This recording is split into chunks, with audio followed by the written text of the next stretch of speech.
Welcome back mga kababayan sa Tagalog Crime Stories kung saan ibinabahagi ko ang aking obsession sa true crimes at isinasalaysay ko ito sa Tagalog. Kung gusto mo ang mga ganitong contents, make sure to subscribe at turn on all the notifications para lagi kang updated sa mga bago kong videos. Kung gusto mo naman na suportahan ang aking channel sa ibang paraan, you may do so by checking these options.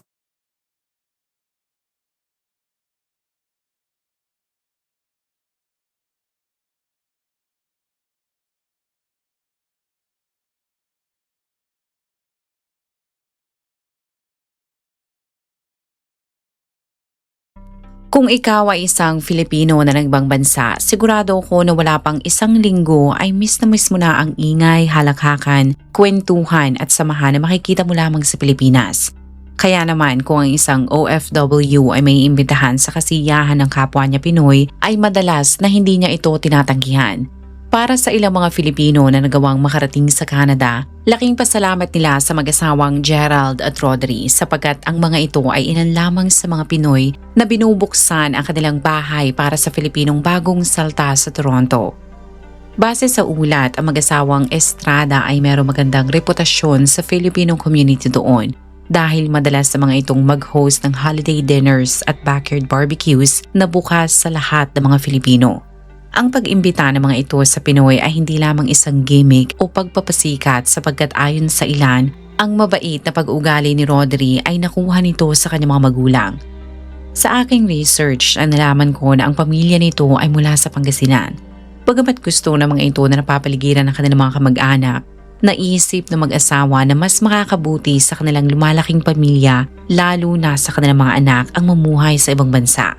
Kaya dala ang ilan nilang mahahalagang mga gamit at kasama ang apat nilang mga anak, ang mga ito ay sumakay ng eroplano at noong 1980s ay dumating sila sa Canada. Ang kwento ng buhay ng mga ito ay walang pinagkaiba sa ibang mga imigrante.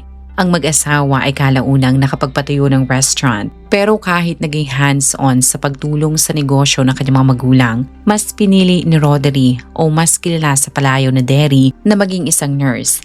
Habang nag-aaral ay nagtrabaho din ito para magkaroon ng sarili niyang pera. Hindi rin niya pinigilan ang kanyang sarili na magkaroon ng social life. At sa isang pagtitipon ay nag-cross ang landas nila ni Gerald na ipinakilala ng isa niyang kaibigan. Bukod sa pareho silang nag-aaral sa George Brown College sa Toronto, nalaman ni Rodri na tulad niya ay isa rin palang Filipino si Gerald. Simula nang sila ay magkakilala, ang mga ito ay hindi na mapaghiwalay. Kalaunan ay ibinahagi nila na sila ay opisyal na magkasintahan. Si Gerald ay aprobado agad ng pamilyang Estrada dahil ito pala ay nag-aaral para maging chef. Ang dalawa ay naging supportive sa kanilang mga pangarap.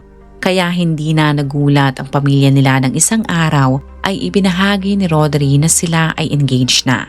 Ilang taon pagkatapos nilang maikasal, si Rodri ay nakuha ang kanyang lisensya at isa ito sa masisipag na dialysis nurse, habang ang kanyang asawa naman ay nagawang makapagtrabaho bilang chef. Sa kanilang pagtutulungan ay nagawa nilang mabili ang bahay na ito na makikita sa Torrance Avenue sa East York at diyan nila pinalaki ang tatlo nilang mga anak na puro babae. Kung sa social media ay mapapansin mo ang madalas nilang pagbabakasyon, ang hindi naman nakikita ng mga tao ay sa likod ng pulido at magagandang larawan nila ay ang pagtutulungan ng dalawang mag-asawa upang magkaroon ang kanilang mga anak ng maayos na buhay. Sa kadahilanan na isang nurse si Rodri habang chef naman ang kanyang asawa, hindi magiging maayos ang kanilang buhay kung hindi sila magta-tag team. Ayon kay Gerald, ang kanyang asawa ay ang architect sa kanilang bahay. Ito ang umahawak ng schedule ng kanilang pamilya. Ito rin ang punong abala na nag-organize ng school activities, nagdadala sa mga bata sa soccer practice, maging sa piano at swimming lessons, kaya kung hindi naman siya abala sa kanyang trabaho, sa umaga ay dinadala niya ang mga ito sa park o labas upang makapagpahinga naman ang kanyang asawa. Ang bahay ng mga ito sa East York ay mailalarawan mo na puno ng buhay, puno ng ingay at dahil sa tatlo ang mga anak nito na nooy edad 8 hanggang 13 taon ay madalas ang araw ng mga ito ay kinabibilangan ng pagpasok sa eskwelahan, paggawa ng assignments sa kitchen table at after-school activities para maubos ang enerhiya ng mga ito. Dahil sa sila lamang din ang madalas na magkakasama at sa silang mag-asawa ang takbuhan ng mga ito, si Rodri ay sinigurado na matuturuan niya ang mga ito kung papaano maging independent. At noong 2018, ang mag-asawa ay mas lalo pang magiging abala dahil ang pangalawa nilang anak na si Alexandra ay magkakaroon ng confirmation na tawag kung nakumpleto na nito ang local religious program. Sa susunod na buwan naman ay ang graduation ng kanilang panganay na anak. Ang mga selebrasyon na yan ay nangangahulugan na magkakaroon sila ng party sa loob ng kanilang bahay na dadaluhan ng maraming mga Filipino. Pero sa halip na daluhan ang masayang okasyon, noong 2018, ang mga tao na nakakilala sa mag-asawa ay malungkot na pupunta sa bahay ng mga ito para daluhan ang burol ni Rodri. Base sa ulat noong May 25, 2018, tulad ng kanyang ginagawa pagkatapos ng kanyang shift bilang dialysis nurse sa St. Joseph Health Center sa Toronto, ang pagod na si Rodri ay masayang umuwi sa kanilang bahay para naman alagaan at inindihin ang tatlo nilang mga anak na nooy nakauwi na mula sa eskwelahan. Pagkatapos ng dinner at nasigurado na ni Rodri na tapos na ang mga ito sa kanilang assignments, ang magkakapatid ay nag-good night na sa kanilang ina at pumunta sa kanilang kwarto para matulog. At ganun din ang ginawa ni Rodri. Pero ang normal na katahimikan sa East York ay mabubulabog nang sunod-sunod na dumating ang ilang sasakyan ng emergency services team. Kahit 2:00 ng madaling araw noon, ang ilang residente na nagising ay sumilip sa kanilang mga bintana. Sa labas ng bahay ng mga estrada ay nakita nila ang isang lalaking humahagulhol. Nang ito ay mahagip ng ilaw mula sa mga sasakyan na dumarating, ay napagtanto nilang ito ay ang padre de pamilya na si Gerald. Napansin din nila ang nagmamadali mga medic na pumasok sa loob ng tahanan ng mga ito. Pero wala pang 10 minuto, ang mga ito ay lumabas muli. Pumunta sa direksyon ni Gerald at pagkatapos nila itong makausap, ay mas humagulhol pa ito dahil sinabi pala ng medic na wala na silang magagawa dahil ilang oras nang patay ang kanyang misis.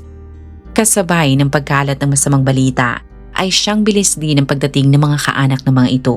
Kinaumagahan, ang mag-aama ay hindi na makikita sa loob ng kanilang bahay sapagkat sila ay inutusan na umalis dahil ang tahanan na minsang napuno ng tawanan ay isa ng crime scene. Makikita mo sa video footage na ito ang labas ng bahay na Gerald ay nilagyan ng police tape at ilang police car ang nasa labas nito na nangangahulugan lamang na hindi namatay si Rodri sa natural cause. Ang ilang mga residente ay nag-iwan ng bulaklak para alalahanin ang mabait na Filipina. Pero tulad ng inaasahan, may ibang mga residente na natakot dahil hindi sila makapaniwala na may mangyayaring ganong krimen sa kanilang lugar. Really sad. And it's scared for the neighborhood because it's something so unusual and so scary. The people that live there love each other. They take care of their kids so well. And the kids are disciplined, they feel loved, and well taken care of. They were a good couple. We hang out all together all the time. Who would do that? You know what I mean? It's ridiculous. There's no reason for it. Habang umuusad ang investigasyon, maraming tao ang tumulong sa mister at mga anak nito. Si Gerald ay pansamantalang lumipat sa bahay ng kanyang kaanak at kasama ang 3 mga bata. Siya na rin ang naging primary caregiver ng mga ito. Bukod sa emotional support, ang ilan nito mga kapamilya ay tulong-tulong din na nagbukas ng GoFundMe. Hindi para makakalap ng pondo sa libing, pero ang pera mula sa donasyon ay gagamitin para sa kinabukasan ng mga anak ni Rodri. Sa mismong GoFundMe page ay nakalagay na nag-set up na sila ng trust accounts 3 at ang donasyon ay ilalagay nila doon upang magamit nila para sa edukasyon ng mga ito. Ang mga tao ay tulong-tulong na nagbigay ng pera ngunit may pailan-ilan na nagtaas din ng kilay at sinabi ng mga ito na baka naman may kinalaman sa nangyari ang asawa nito. Pero ang teorya na yan ay tinawanan lamang ng pamilyang Estrada dahil para sa kanila ay solid ang pagsasama ng dalawa. Nang mas halongkatin ko ang pagsasama ni Rodri, doon ko pa lamang nalaman na bukod sa pagiging mabuting may bahay at mapagmahal na ina, ang biktima ay isang respetado ding clinician sa ospital. Bagamat ito ay tahimik, ang mga kaibigan ni Rodri ay sinabi na kung mahuli mo ang kiliti ni Rodri ay matutuklasan mo na ito ay isang kwelang tao. Ang burol ng nurse ay napuno ng mga taong nagsabi kung gaano ito kapositibo sa buhay. Sa tuwing makakausap nila ang asawa nito, si Gerald ay laging sinasabi na ang tagumpay niya sa buhay ay hindi mangyayari kung wala ang suporta ng kanyang misis. Kung ikaw ay nasa Toronto o malapit na lugar at makapunta ka sa Ontario, baka napansin mo na ang restaurant na ito. Ang una at orihinal na restaurant ay makikita sa St. Jamestown na 9 o 10 minuto lamang ang layo mula sa bahay ni Rodri. Tagalog. Tagalog ba? Hindi. Ilocano yung tinuno. Pero translate sa Tagalog, inihaw. Nagsimula lang yan sa sa biro. Nung sinimulan namin yan, parang tayo kaya tayo ng restaurant na. Yung kaiiba naman, yung Ilocano naman. Sa community, walang Ilocano. Sabi naman, tinuno. Inihaw. Yan ay pinagtulungang itinayo ni Gerald at Kathy Ortega. Bukod sa post ng mga tao sa social media, ang restaurant ay na-feature na rin sa isang TV news outlet at naipalabas sa Pilipinas. Ang restaurant ay mabilis na sumikat. Sa ganda ng reputasyon nito ay maraming mga tao ang dumayo para lamang matikpan ang mga pagkain sa menu nila. Pero kahit maganda ang takbo ng negosyo noong 2018, 3 taon pagkatapos mabuksan ang restaurant, ay dual income pa rin ang mag-asawa. Ang mga ito ay pareho pa rin nagtatrabaho. Ngunit unti-unti nilang naipaayos ang kanilang bahay kaya noong May 25, 2018, si Rodri ay naiulat na pumasok sa kanyang full-time job habang si Gerald naman ang nanatili sa bahay para tingnan ang ipinaparenovate nilang basement at kusina. Saka lamang ito umalis nang tapos na ang mga gumagawa at noong 4:00 ng hapon, ito ay bumiyahe na pupunta sa restaurant para naman tumulong sa negosyo sapagkat mas maraming tao ang kumakain doon pag dinner na. Nang matapos ang nakakapagod niyang araw ay isinara na nila ang restaurant. Pero bago siya umuwi ay dumalo muna si Gerald sa grand opening ng restaurant ng kanyang kaibigan. Naiulat na hindi lamang siya attendee doon, pero isa rin pala ito sa mga chef na tumulong sa loob ng kusina dahil ang may-ari ng nasabing restaurant ay isa sa mga taong tumulong sa kanya dati nang siya naman ang nangangailangan din ng tulong.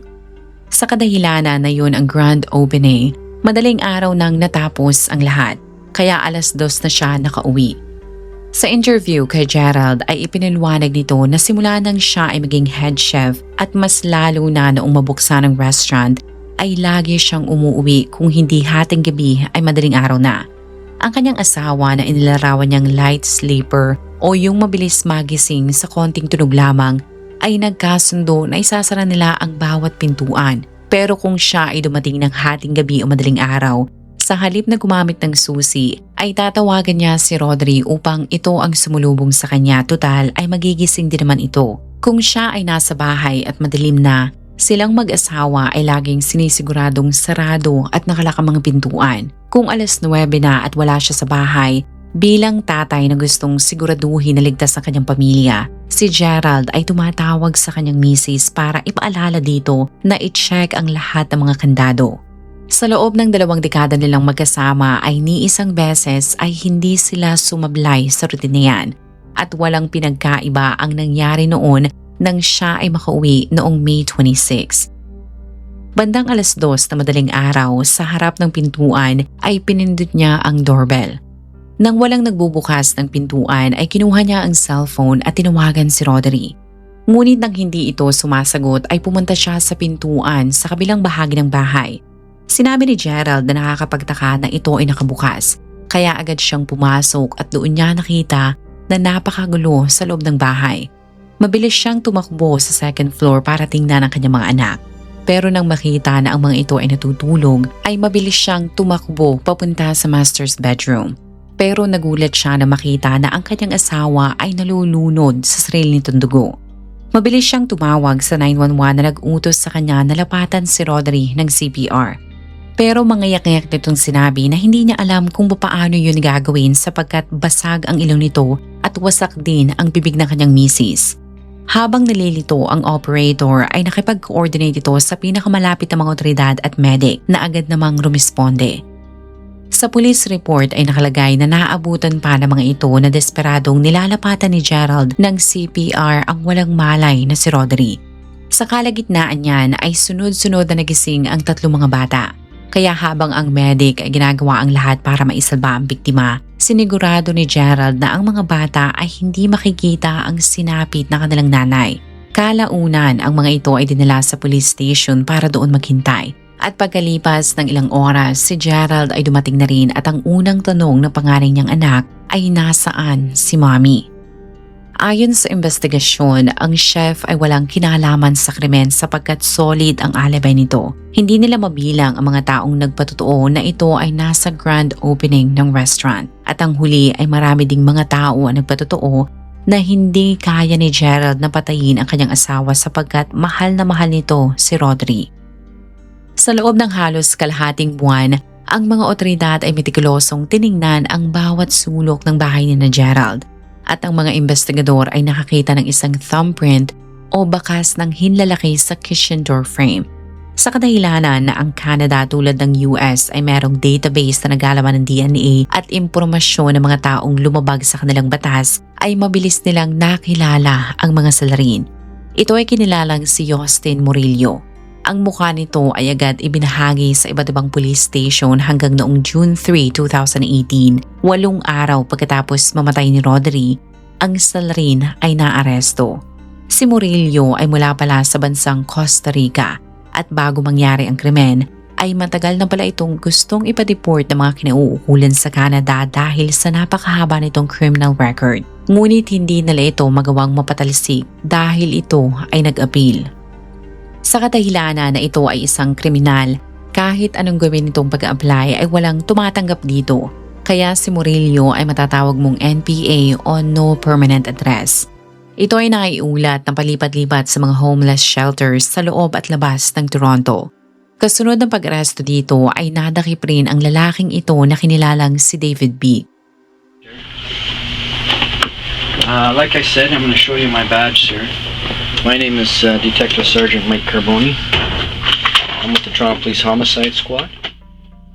Tulad ni Murillo, si David ay isa ring immigrant na mula naman sa bansang South Korea. Ang dalawa ay hindi malapit na magkaibigan pero ayon sa investigasyon, ang mga ito ay nagkakilala lamang pala sa homeless shelter. Nang mangyari ang trial noong 2021, ang dalawa na gustong mapaba ang kaso laban sa kanila ay nagturuan kung sino ang mastermind. Ayon sa kampo ni David, kahit kasama nga nito si Murillo noong gabi na yun, ay isa lamang itong bystander at wala ito di umanong partisipasyon sa pagpatay sa biktima. Pero kahit anong tanggi ng mga ito ayon sa prosecutor, ay kaya nilang mapatunayan na ang dalawa ay tandem sa kasamaan. Sa resulta ng investigasyon ay lumalabas na ilang oras bago ang krimen, ang dalawang salarin ay lango pala sa alak. Gumamit din ng mga ito ng crack cocaine at humit-hit din sila ng marijuana. Ang dalawa na maraming records sa pagnanakaw ay lumabas ng homeless shelter para maghanap ng mananakaw. Noong gabi ng May 25, ang mga ito ay nahagip sa CCTV na pumunta sa East York kung saan nakatira ang pamilya ni Rodri. Habang mahimbing na natutulog ang mga residente doon at tahimik ang kapaligiran, ang dalawa naman ay matinding inoobserbahan ang mga bahay. At kung alam nila na walang tao dahil sa patay ang ilaw o kaya walang sasakyan na nakaparada sa driveway, ay hindi sila magdadalawang isip na pasukin ang mga ito. Ayon mismo sa salaysay ng mga salarin, ay nagawa nilang manakaw ang isang heavy metal crowbar sa kamalig ng isang residente. Nakunan din ng CCTV ang dalawa na pinasok ang ilang bahay na bakante pati construction sites sa pagbabaka sakali na may manakaw para mapondohan nila ang kanilang mga bisyo. Pagkalipas ng ilang oras ayon sa mga otoridad, sa pag-ita ng 12:10 at 1:45 ng madaling araw noong May 26, ang dalawa ay napadpad sa bahay ni na Gerald. Ang pagpili ng mga ito sa bahay ni Rodri ay hindi pinlano ng dalawa. Ayon sa prosecutor ay napagkamala ng mga ito na bakante ang bahay dahil kung matatandaan mo, ang mag-asawa ay nasa kalagitnaan ng renovation. Sina Gerald ay pinapagawa pala ang kanilang kusina pati basement. Kaya kung titingnan mo ang bahay ay kitang-kita mula sa bintana na maraming cardboard boxes na magkakapatong. Nagkataon din na walang sasakyan sa driveway ng mga ito na karaniwang indikasyon na walang tao sa bahay kung ikaw ay nakatira sa US at Canada. Lumalabas pala na kahit merong routine ang mag-asawa na isara at ilak ang bawat pintuan tuwing alas 9 ng gabi, ang bintana sa basement ng mga ito ay naiwang nakabukas para maging ventilation. At yun ang ginamit ng mga suspect para makapasok sa bahay. Nang tanggalin ng dalawa ang screen sa bintana ay wala silang problemang nakapasok. Mula basement ay umakyat ang mga ito at nakarating sa kusina hanggang marating ang kwarto ng mga anak ni na Gerald, kung saan ay nagawa nilang manakaw ang isang cellphone, laptop at purse. Si Murillo ay nagpunta sa master's bedroom para maghanap pa ng gamit na mananakaw, pero nagising si Rodri. Ayon sa suspect ay bigla siyang nagpanik, kaya gamit ang nanakaw na crowbar ay hinampas niya ito sa muka ng 8 beses. Nang hindi na gumagalaw ang biktima, ang mga suspect ay pinagpatuloy ang pagnanakaw at nakakuha pa sila ng cellphone at isang garapon na naglalaman ng coins. Pero ang nakakagulat ay isinuwalat ng prosecutor na kahit patay na ang biktima ay pinaghalinhinan pa itong gahasain ng mga salarin. At kahit anong pagtanggi ng mga ito, ang medical examiner ay sinabi na na-recover niya ang DNA ng dalawa sa bangkay mismo ni Rodri. Habang hindi magkaintindihan si Gerald kung ano ang gagawin, pagkalipas ng 24 oras, si Murillo naman ay nakapagkita sa kanyang girlfriend para ibigay ang ninakaw niyang purse.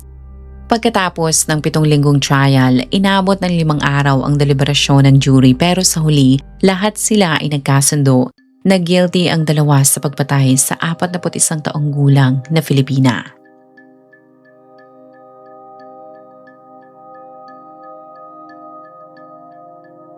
Nang mabigyan ng pagkakataon ang pamilya ng biktima na magsalita, ang panganay na anak ni na Gerald ay emosyonal na sinabi na hindi niya malilimutan yung oras kung kailan sinabi sa kanya na patay na ang kanyang nanay.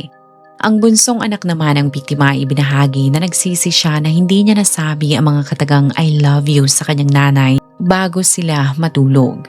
Ang mga salarin ay sinentensyahan na makulong ng habang buhay at pagkalipas ng 25 years sa taong 2043, ang dalawa ay maaari nang mag-apply ng parol. Sa sitwasyon ni Murillo na meron ng deportation order na bumaba noong 2019, kung sakaling ang parole board ay pumayag na makalaya siya sa 2043, ay hindi naman ito papayagan na makatapak sa labas ng kulungan. Sa halip, ito ay idediretso sa border agents para mabilisan nitong ma-deport pabalik ng Costa Rica. Nang matapos ang paglilitis, kahit hindi na maibabalik ang buhay ni Rodri, sina Gerald ay kontento naman sa naging sentensya dahil ang pagkakakulong ng mga salarin ay nangangahulugan lamang na nabawasan na ang masasamang tao na malayang namumuhay sa Canada. As of this recording, kahit wala na ang kanilang ina upang ma-celebrate ang bawat milestones tulad ng birthday, graduation kahit kasal, ang mga anak ni Rodri ay ginagawa ang lahat para maging proud ang kanilang nanay. Si Gerald ay tuluyan ng iniwan ang East York at inilipat ang kanyang mga anak sa Greater Toronto area. Magpahanggang ngayon ay aktibo pa rin siya sa restaurant at nang minsan itong matanong kung papaano siya nakabangon pagkatapos ng kanyang naranasan, ang sagot ni Gerald ay guard your why. When things get rough, your purpose will keep you going. Pagkatapos patayin ang kanyang asawa ay naibahagi nito na nagbago ang kanyang mindset. Nang mawala si Rodri para kay Gerald, ang tanging layunin niya sa buhay ay protektahan at alagaan ang 3 niyang mga anak. Ibinahagi nito na kahit nakakaramdam siya ng kalungkutan o depresyon ay hindi niya pinapayagan ang kanyang sarili na madistract dahil siya na lamang ang inaasahan ng kanyang mga anak. Kung ikaw ay nakinig hanggang sa dulo ng video na ito, maraming salamat sa panonood sa episode na ito. Please consider leaving a comment or i-like ang video na ito. At kung may kaso ka na gusto mong i-cover ko, please let me know. Magandang araw sa iyo, kabayan.